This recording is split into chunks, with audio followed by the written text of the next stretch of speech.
long time ago, in a galaxy far, far away.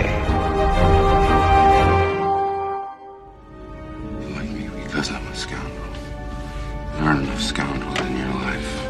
I happen to like nice men. Nice man. Very nice.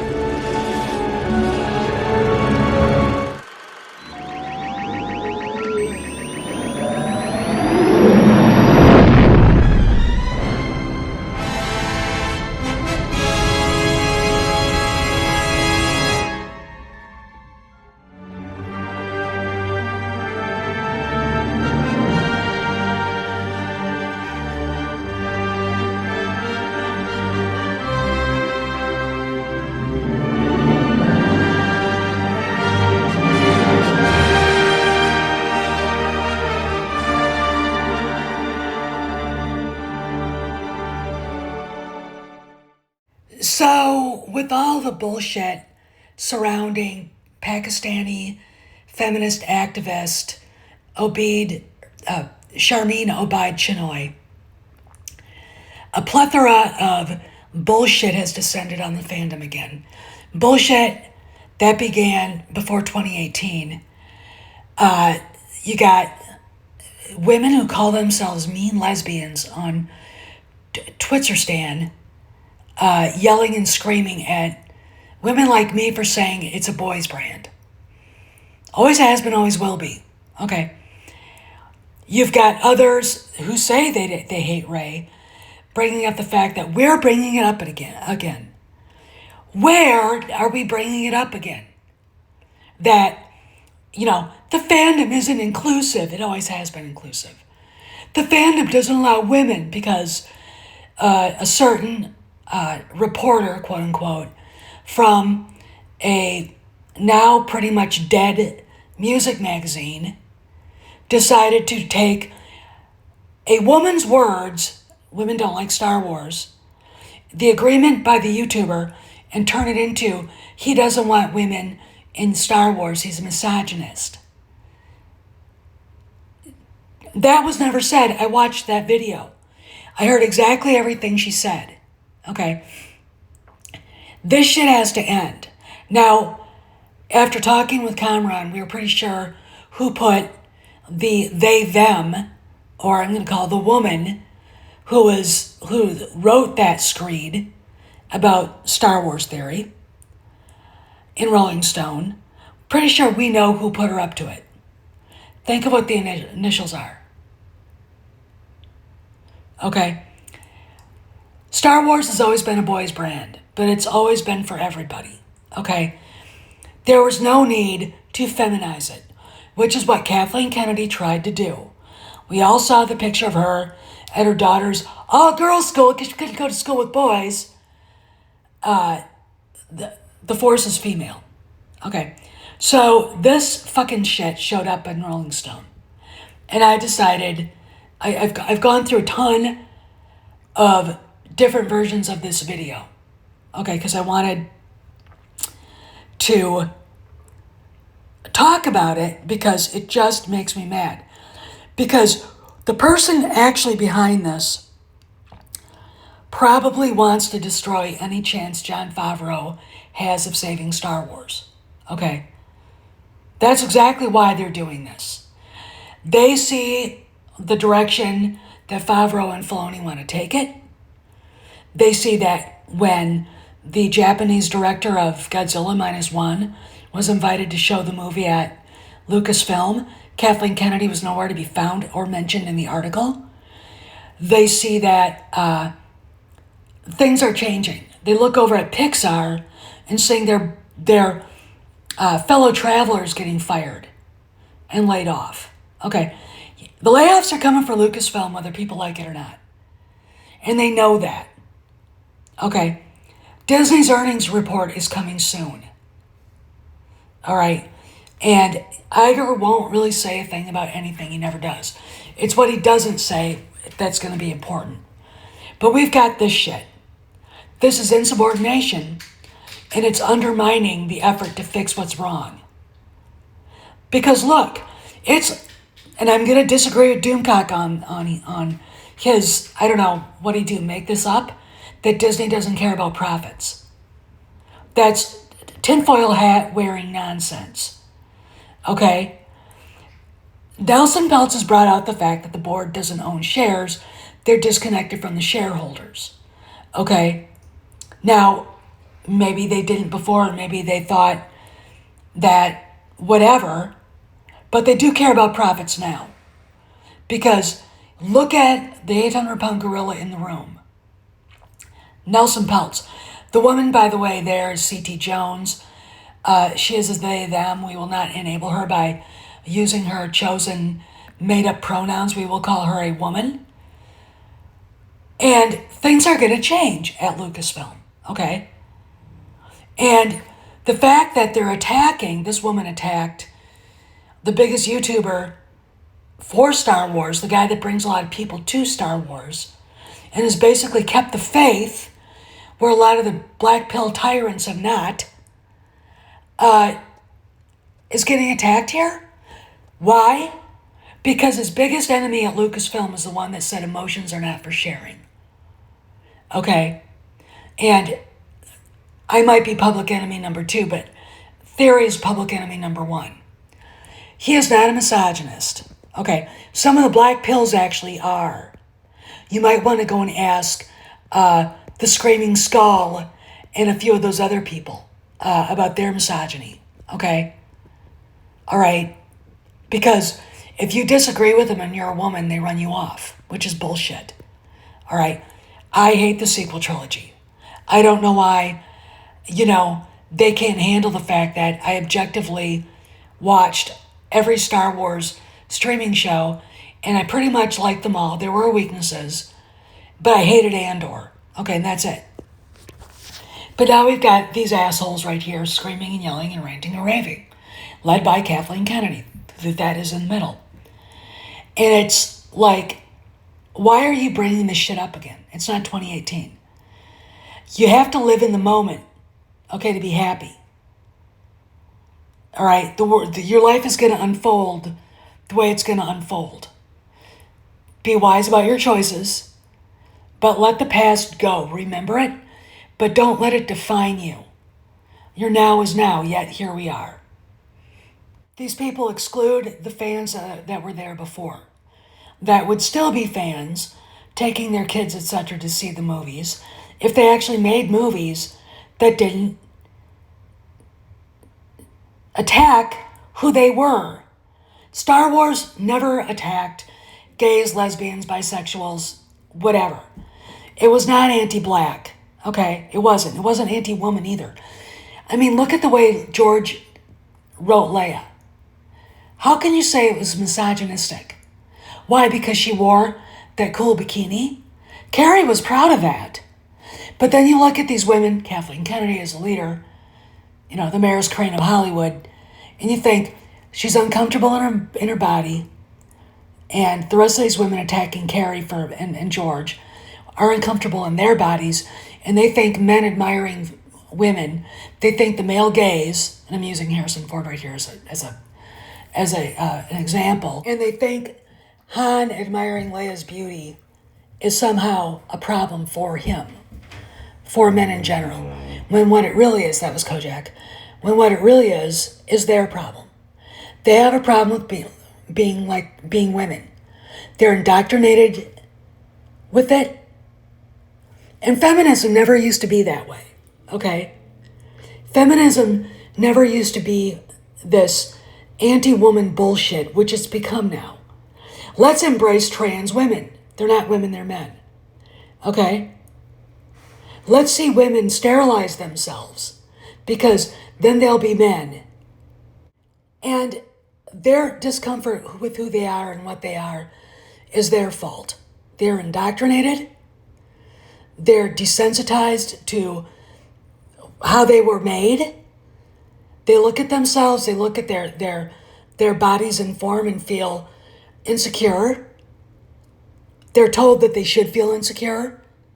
They make themselves look ugly to not be attractive. And we're all supposed to go, that's a man's problem. That's That's his problem. Because he likes a beautiful woman, which is the most natural thing a man can be. And they call normal people the heterophobic term cis man, cis woman. That's akin to the N-word. Okay? You call me that, and you're in my face, you're not going to walk away unscathed.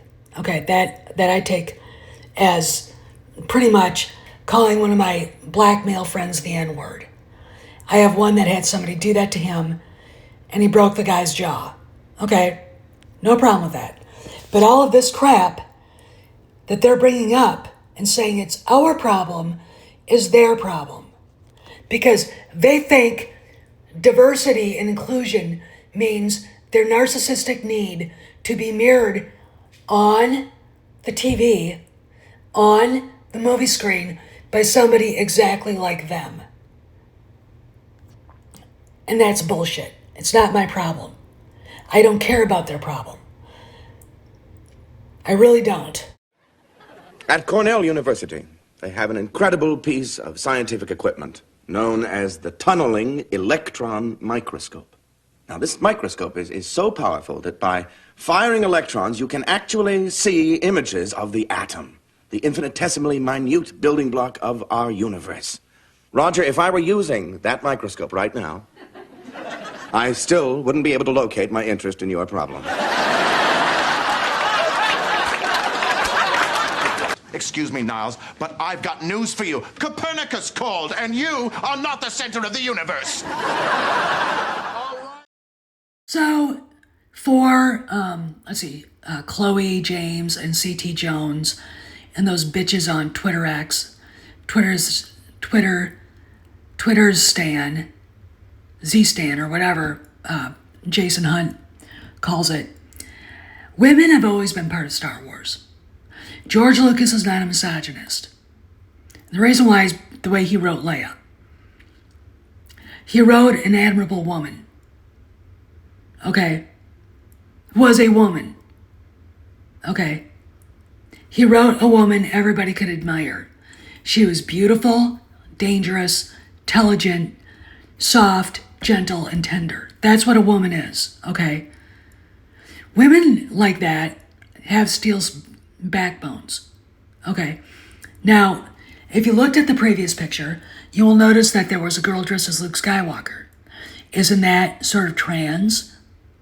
Really? Okay. So was Star Wars inclusive? Yeah. Anybody could be whatever they wanted. Why do we need a bunch of angry purple-haired mobsters screaming about inclusivity when they want to exclude white straight males and white straight women and black straight males and black straight women who don't follow the plantation owners' screeds? Now look at this crowd. I see black men, I see women, I see all kinds of diversity. I see an Asian guy. Really?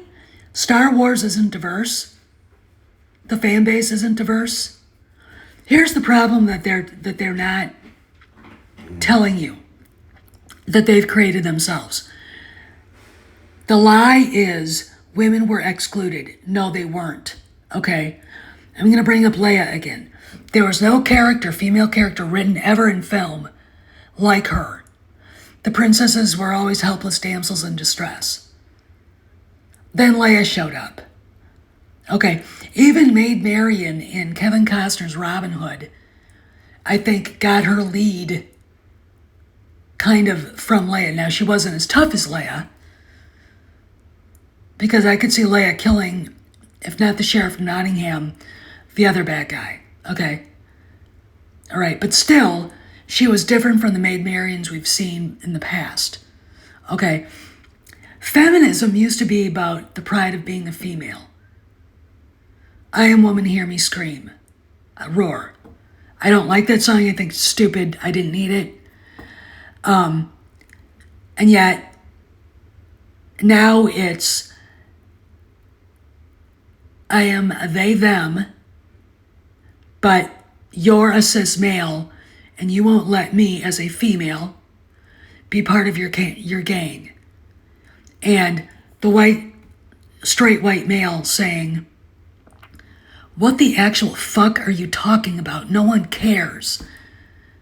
But what we do care about, and I'm saying this as a woman, is seeing women brought down to the lowest common denominator. Vice Admiral Holdo. Okay. Piece of shit character, poorly written, poorly acted. What the fuck was she wearing? As the wife of a colonel in the United States military and a historian, I do know a little bit about how the military's run. And there's no way she would be a flag officer. Holdo would probably be in a cage somewhere because she's batshit crazy. Okay? But when you've got people screaming for diversity who are unable to write a good story, you come up, like Ryan Johnson and his buddy Pablo, you come up with Vice Admiral Gender Studies. Okay? You degrade the character of Leia, who was on the pedestal she deserved as being a strong, independent, tough leader and a beautiful, soft, tender woman. Okay, women can be both. What these women here, C.T. Jones and Chloe James, are telling you is you can either be a pick-me girl, which the soft, tender, gentle part of Leia is obviously the pick-me girl, or you can be the one in a uniform like a butch bitch, which is what they think a woman is. Okay, what? A woman can be both. Because she has to be both. To embrace that obvious masculine side that they want so much because they look at themselves and see either an insecure black girl for no reason. C.T. Jones is quite lovely. An insecure white girl who puts too much lipstick on, who could actually be beautiful if she tried. They don't see the feminine side. They see the insecure side that men have probably not looked at their whole lives, and they hate the men for that. Or they've made it so men don't want to look at them. The male gaze is awful, right? They don't appreciate themselves, which is why they don't like it. They think a man looking at you in a beautiful dress with your hair done, looking like a flower, looking like this magnificent blossom, is somehow turning you into an object, which is something that's a holdover from third wave feminism, which is I would say the Jane Fonda, Lily Tomlin dumpster fire of bullshit. Okay. One thing about the beta males that follow them, when you peel back the onion on those fuckers, they're some of the biggest misogynists you'll ever meet. All you gotta do is look at Bill Clinton and the way he treats women. Okay, that's all I can say. Hunter Biden and the way he treats women. The way he treats the stripper that had his child. Okay, Mark Hamill and the way he treats the stripper who had his grandchild. Okay, all right. They don't see that. Okay, they don't see how these guys can say shit about abortion and women's rights and trans rights and all the rest of that fucking shit. That, the shiny object in the room to take your attention away from the real problems. They don't see that. They don't see who these men really are. And seeing feminists embrace trans women is just absolutely boggling the mind. Being told as a woman, I have internalized misogyny because I like being a woman. I like dressing up and getting compliments from my husband. I liked, when I was single, walking down the street and having guys stop and smile. Having guys hold open the door for me. I liked it. That's a show of respect, for fuck's sake. Okay? They don't like it because they absolutely believe it belittles them. So they come into the Star Wars fandom. They see guys with posters of Carrie in her bikini. Natalie Portman dressed in those beautiful gowns George designed. by the way. And they're horrified. How dare they think she's sexy? How dare they think she's beautiful? What the fuck? Okay? That's biology. That's natural. What isn't natural is a girl looking at herself in the mirror trying to figure out how much more shit she can put in her nose. Or how many more tattoos. Okay? Or what color lavender she's going to color her hair. And then what she's going to say to some guy she knows is straight who's pissed off about what Kathleen Kennedy did to Star Wars. Well, how is she going to abuse him? Okay? And how is she going to lie to herself that that guy never wanted women in Star Wars? That saying women didn't like Star Wars is somehow saying women aren't wanted. How? And yet, here we are, fighting that same fight from 2018 because they don't want you to look at what Jon Favreau and Dave Filoni are doing with The Mandalorian. And that's what all this is. And seeing the black pills fall for this shit is typical. I think it's time for, Bob Iger to do something about this. Okay? Pixar layoffs are coming. Can Marvel and Lucasfilm be far behind? This is Steph signing out. I'll see you around the galaxy.